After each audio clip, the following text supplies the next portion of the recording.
Hello everyone and welcome to the 60X Business Show. My name is Kitumaini and together with my guest, we will have different conversations about business, entrepreneurship and life.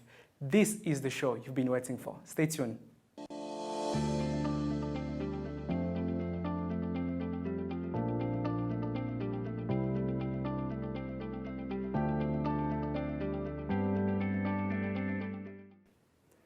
In today's conversation, my guest is Ernest Kainamura.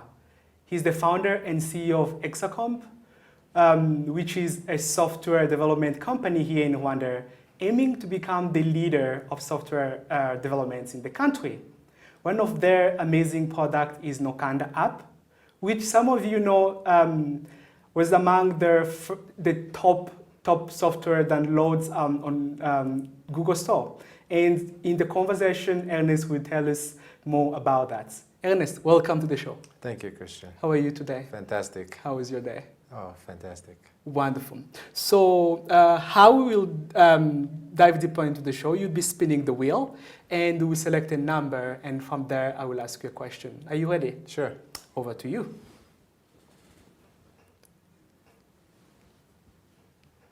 Let's see which number.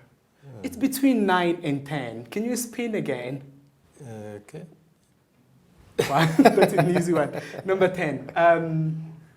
Can you tell us the story of Hexacom, why you started the company? And I know it's a combination of technology and consulting. Can you give us the story of your inception? Great. So Hexacom came about as an idea or of how to address some certain problems I noticed in the market.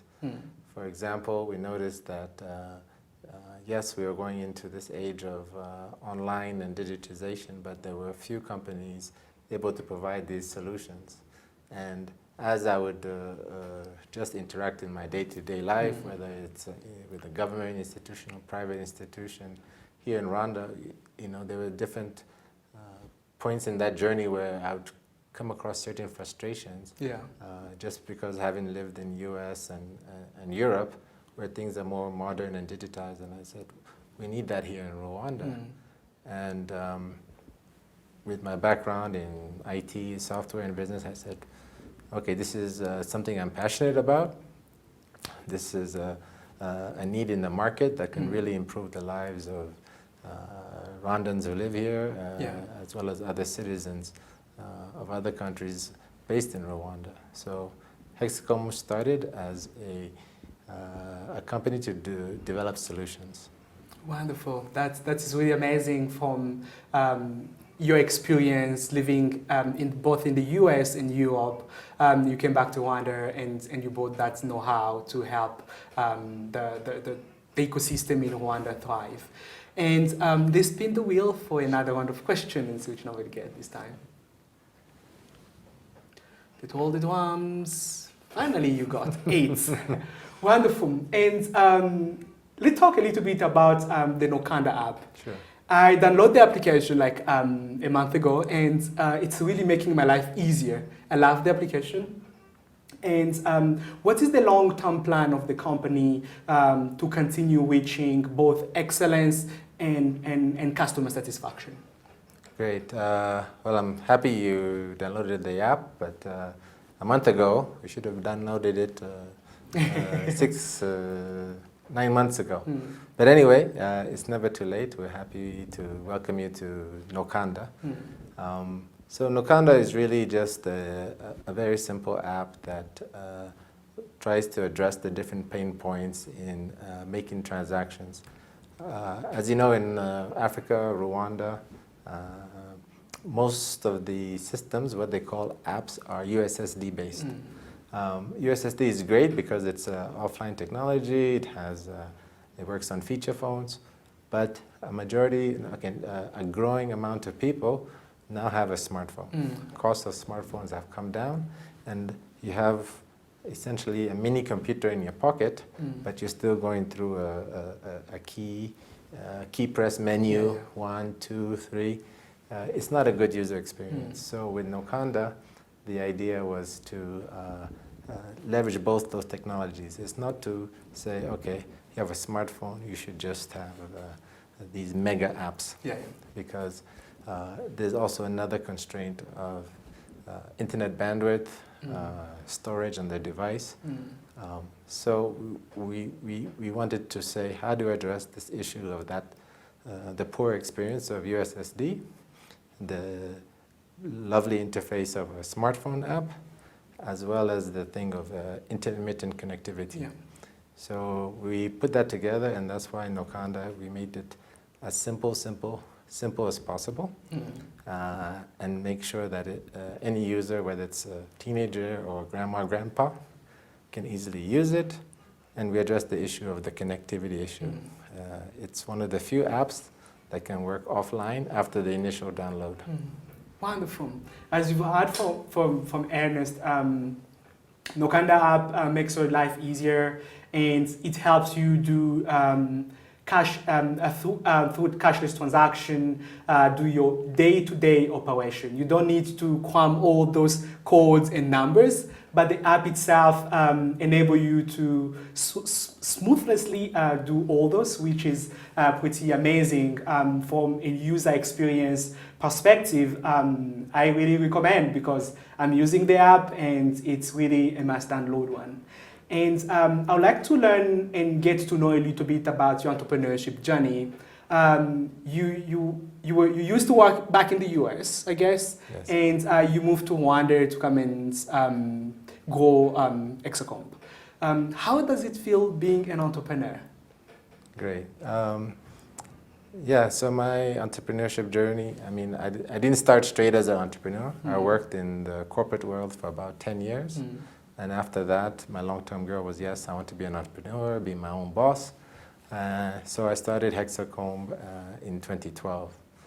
So we are now 8 years old, and the journey has been extremely rewarding. Of course, not a smooth sailing all the way through. Like with any entrepreneurship, you go through ups and downs. But that's entrepreneurship. People shouldn't get confused and think entrepreneurship is just nice and smooth, no wind, no turbulence. If you like entrepreneurship, you're going to like the wind, the turbulence, getting knocked down, getting up, thinking of an idea in the middle of the night, saying, this is a good pivot, this is a good change, and then you do it, and that choice is yours. You don't have to go through approvals and ask different people, can I do this or do that? It's up to you, it's your destiny. And you're the only one in the way of achieving that. And with God's grace, you can do what you want as an entrepreneur and also make money. Wonderful. That's amazing. As you've heard, entrepreneurship is not always about good moments.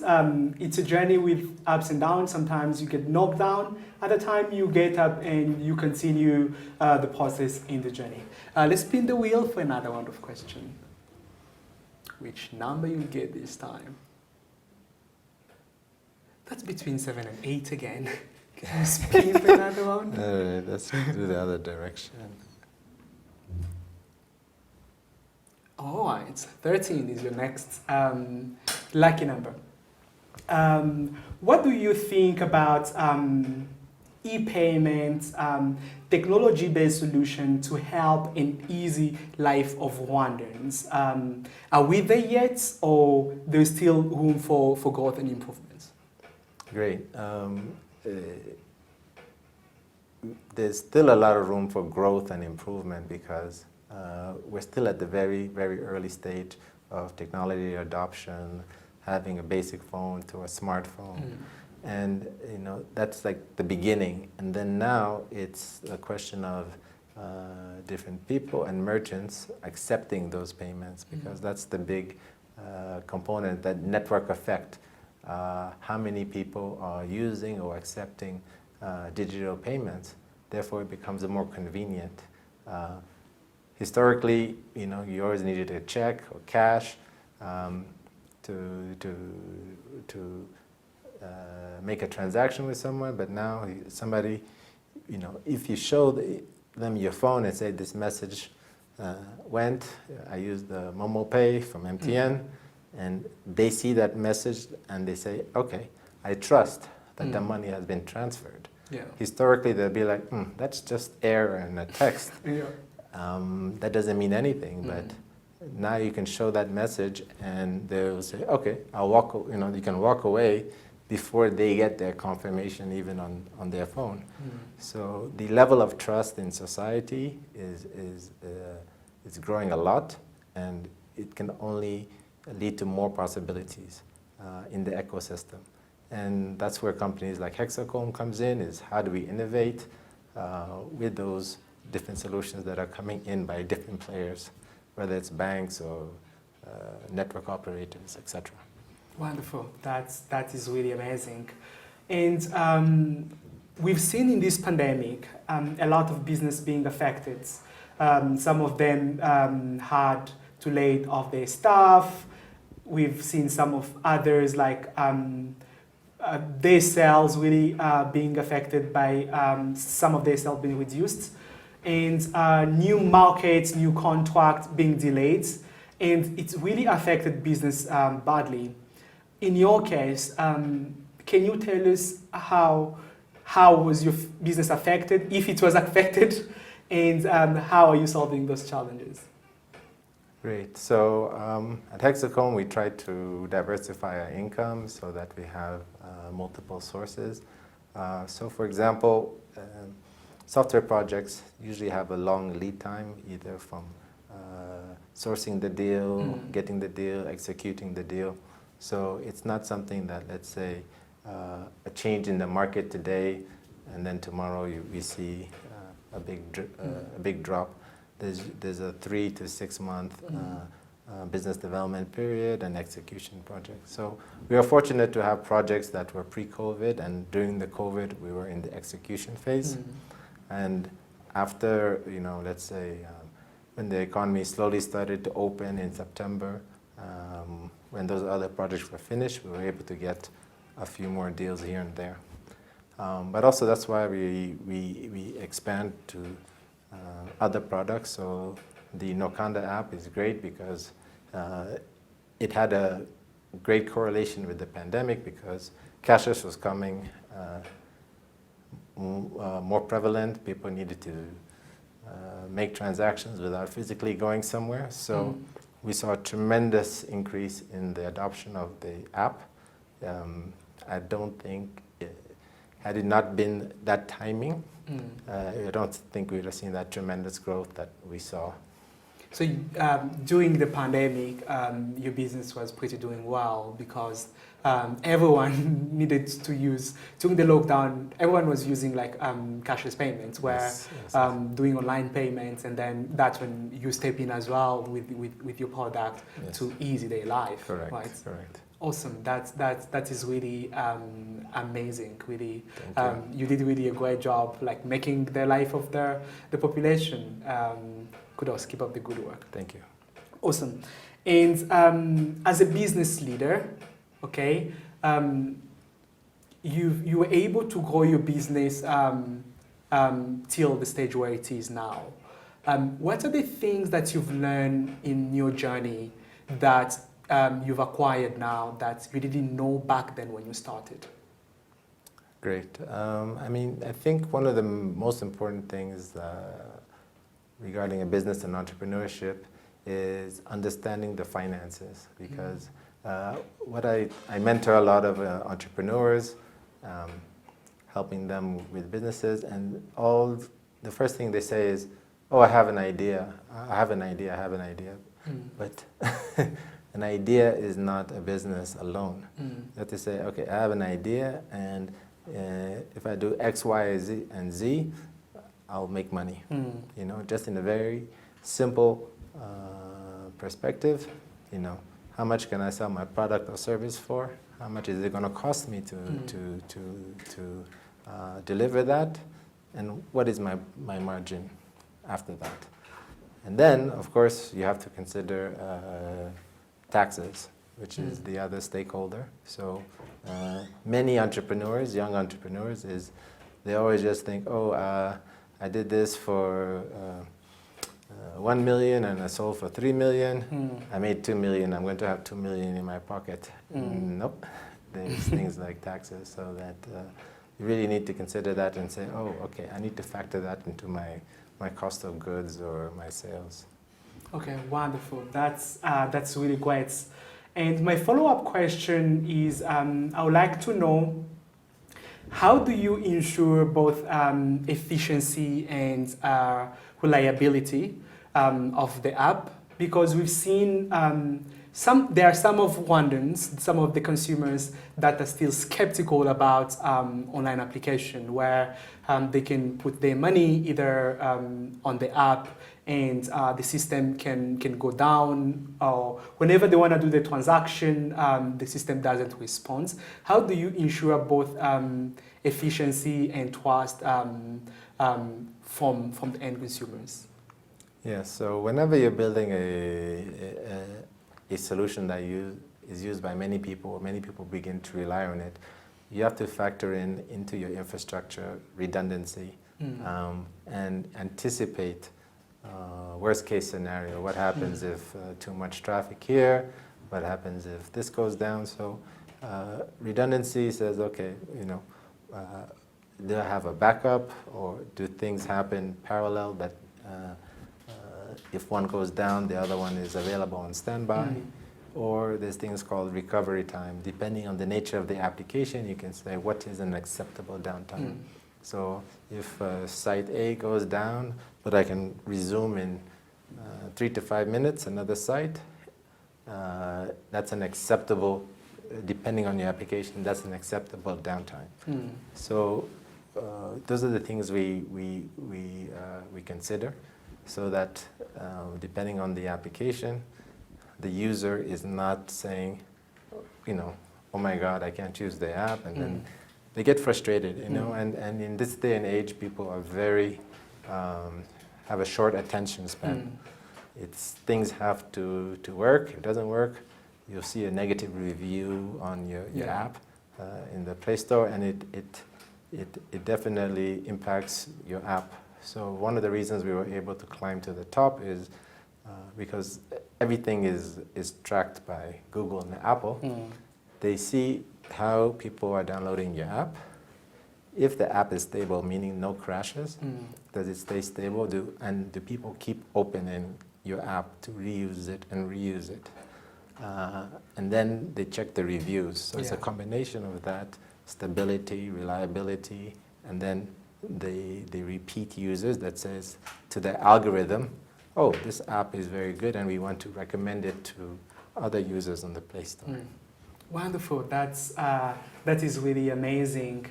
And why should someone download the app? What are the benefits of the app? Great. I mean, if you have a SIM card, you need the Nocanda app. So we mentioned before, we can use it for person-to-person payments. It works both with Airtel Money, MTN Money, things like Momo Pay, which has become popular. We can save the codes. Another feature that people love is that frequently used codes, whether it's your cash power meter number, your water meter number, or your favorite supermarket or restaurant.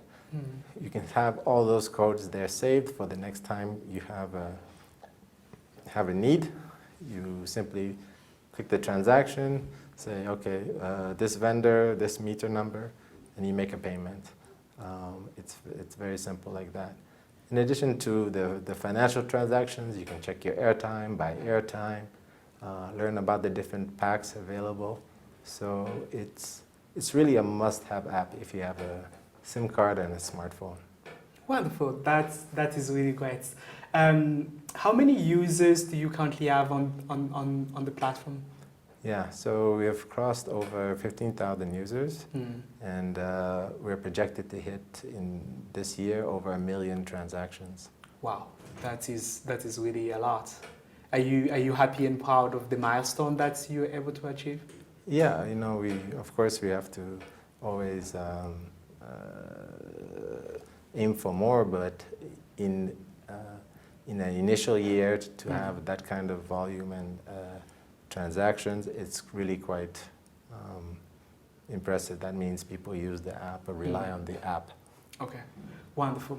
My follow-up question is, as a business leader, you lead a diverse team of people, you have a range pool of customers.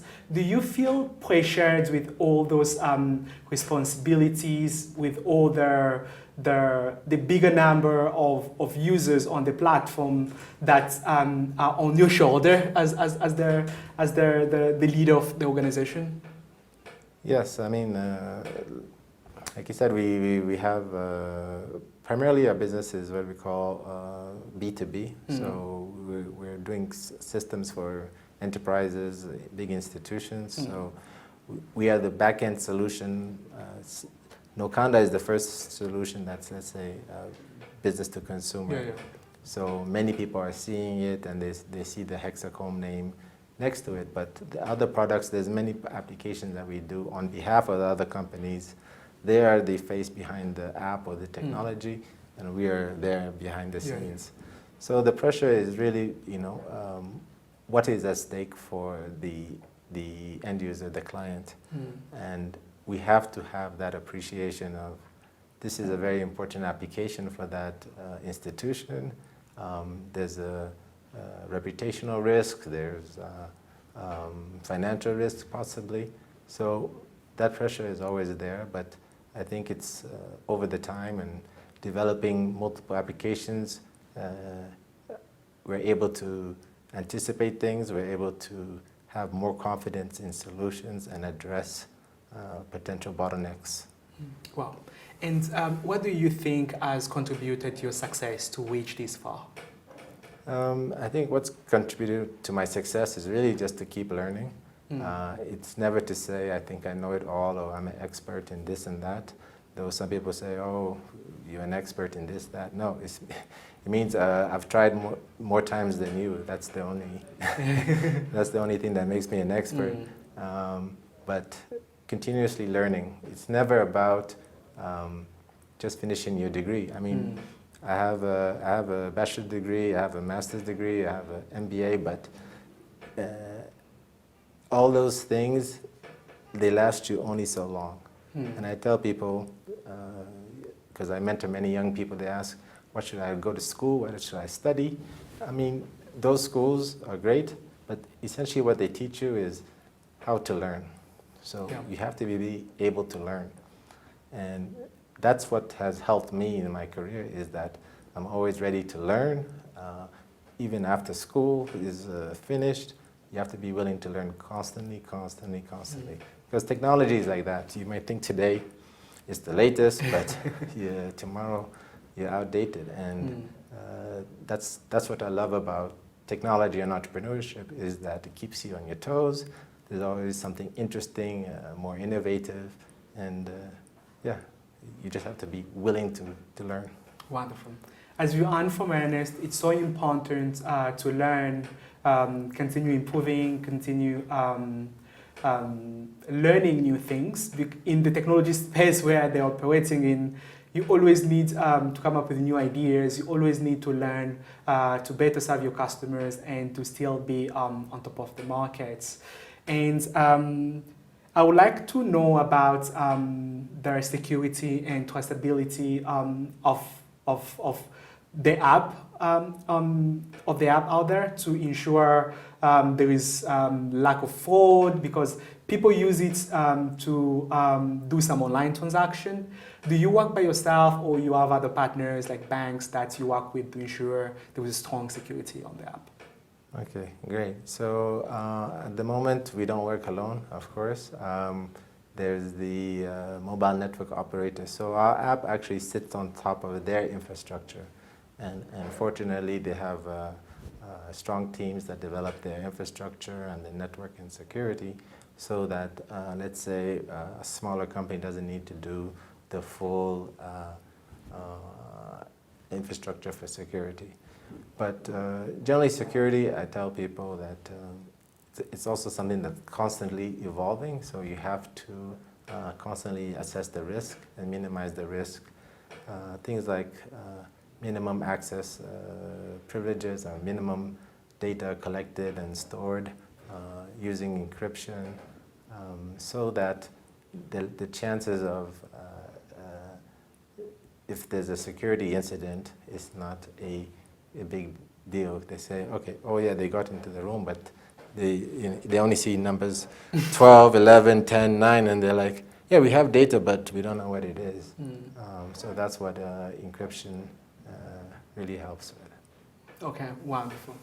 As a company operating in the fintech in Rwanda, how do you see the fintech industry in Rwanda growing next, and how you playing a part into that?